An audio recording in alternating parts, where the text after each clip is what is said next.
As I was saying before, our technical difficulties. I have no clue what happened a moment ago, but it is what it is. David,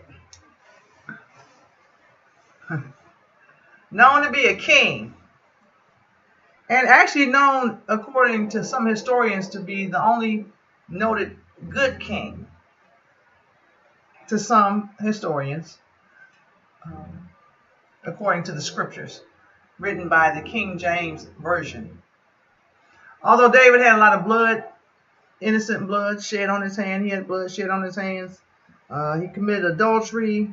He did a few things, and I'm talking to you just like you're right here with me, because you are right now.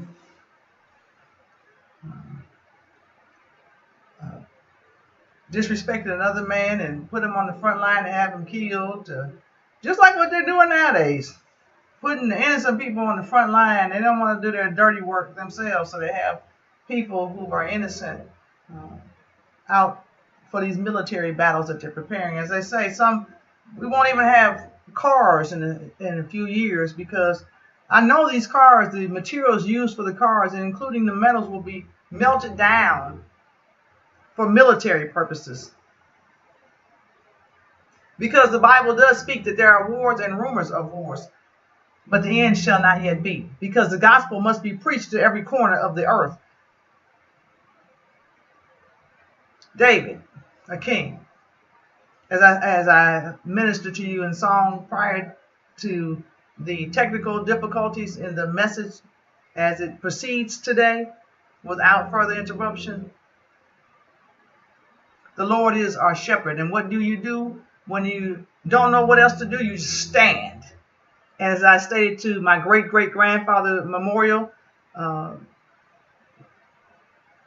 message to you today, Mitchell Graham, former soldier who is now deceased, through my dad, Charles E. Jackson Pinckney, who was very much alive and well, and I'm anticipating him being that way for a very long time. And to my mom, Dr. Betty K. Butts Pinckney, happy St. Patrick's Day. Mitchell Graham, our Irish ancestor through my dad's side of the family. He fought for America through the military process, but he also was a man of integrity and very high moral standards, and a believer also. My dad's grandfathers, Will Pinckney and Will Jackson, preachers of this gospel, would agree with me that the Lord is our shepherd, and we shall not want. Yea, though we walk through the valley of the shadow of death, we will fear no evil, for thou art with us, thy rod and thy staff. And I'm going to read it to you because you need to know what's actually in here. And every translation doesn't have the same written communication to you, but King James does. The Lord is my shepherd, I shall not want. He maketh me to lie down in green pastures. He leadeth me beside the still waters. He restoreth my soul. He leadeth me in the paths of righteousness for his name's sake. Yea, though I walk through the valley of the shadow of death, I will fear no evil, for thou art with me. Thy rod and thy staff, they comfort me. Thou preparest a table before me in the presence of mine enemies. Thou anointest my head with oil, my cup runneth over. Surely goodness and mercy shall follow me all the days of my life, and I will dwell in the house of the Lord forever.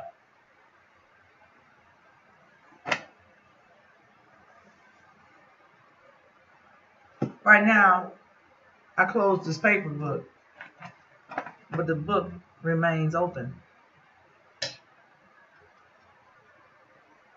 The Lord is my shepherd, I shall not want. What is your need today? What is your desire?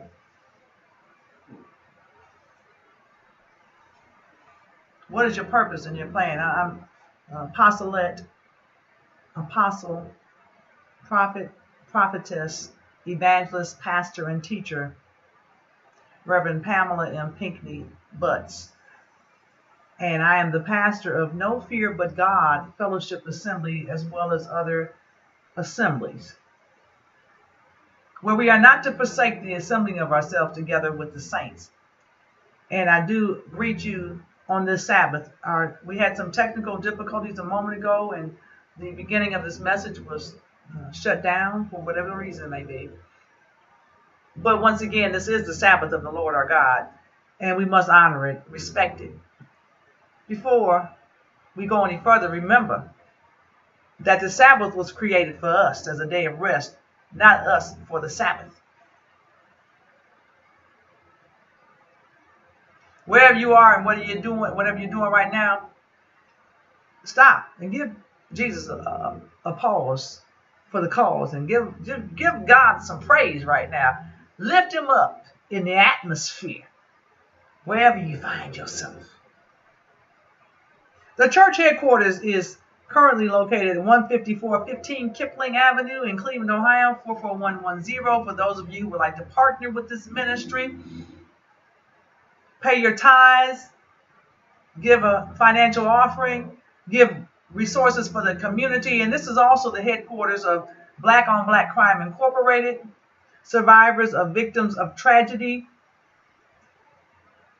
And we'd love to have you come by the edifice and fellowship with us, as well as meet with the community entities that are also in place, which is also known to be Black on Black Crime Incorporated, the Black Men's Army, and the survivors of victims of tragedy. Many have come through. And the psalmist said, "Yea, though I walk through the valley of the shadow of death, I will fear no evil." See, God is looking for some real warriors and some soldiers in these times, not folks that's going to back up and back off and compromise this gospel. It's a gospel of peace. Yes, it is. Because God is peace and Jesus is God, so it's a gospel of peace. But what will you do to establish that peace? What are you willing to stand up for? And what is your cause and your purpose? I'm not asking you just to be asking you. I want you to know this for yourself. What are you willing to do for the cause of Christ? God hasn't given you the spirit of fear, but power, love, and a sound mind. Yes, King James had his reasons and his rationale for his interpretation and translation, and God allowed things to be in his mind to translate that scripture, but he gave us something that made it available to let us know that he has a communication with us at all times. On this Sabbath, on this St. Patrick's Day, as a matter of fact, also, saint. Because God says that the saints judge the land.